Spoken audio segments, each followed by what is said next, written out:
Hi, Marta Valle here with FloridaHomes.com, powered by MVP Realty.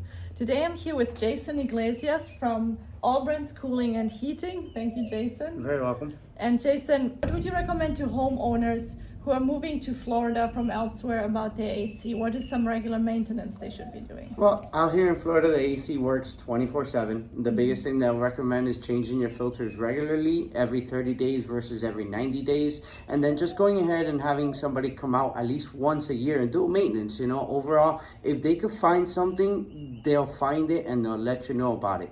So the sooner that you could catch something that breaks down, the best time it is, because if we come out here at a time that it's not convenient for us, we are charging a lot more. So I would definitely tell you, instead of trying to go ahead and save yourself some money, just get an AC company to come out and do one-time maintenance overall.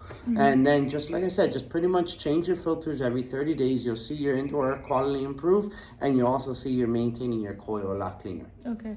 And do you, some companies, they offer these programs of coming out like twice a year or something. Is that something you would recommend? Yes, we pretty much, we offer a maintenance contract, and what it is we come out to your house every 6 months and we perform a maintenance. It is $195 for the first unit. Every additional unit is $25.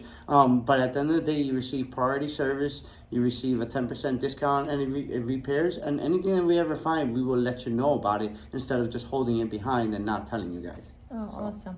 And so I heard from some people that Freon is not used anymore. Is that something that... Everything is still dealing with refrigerant. That's what it is. Unfortunately, we're not dealing with R22 refrigerant anymore. We're dealing with 410A refrigerant, which is more environmentally safe. So at the end of the day, I'm pretty sure they're going to change it to something else in the future, just like they've done with everything else. But with time, we end up finding out. But at the end of the day, right now, they're switching up to 410A refrigerant. So anything that is R22, I would tell you, just replace it. Do not put your money into it. You're just putting your money into something that you're not going to have a warranty. And I'd rather have something with a warranty versus not. So you can just have your normal AC unit, just take out the old R22 and like replace it with a new one? Pretty much, you'll be replacing your inside unit and your outside unit, and make sure that the contractor goes ahead and does everything to code and pulls a permit. Okay, awesome. Okay. Thank you so much. No, you're very welcome. It was very nice to meet you and to have a great conversation. Thank you. God bless you. No, I will post Jason's contact info in the comments below. Thank you, guys. Have a great day. Thank you, and God bless you.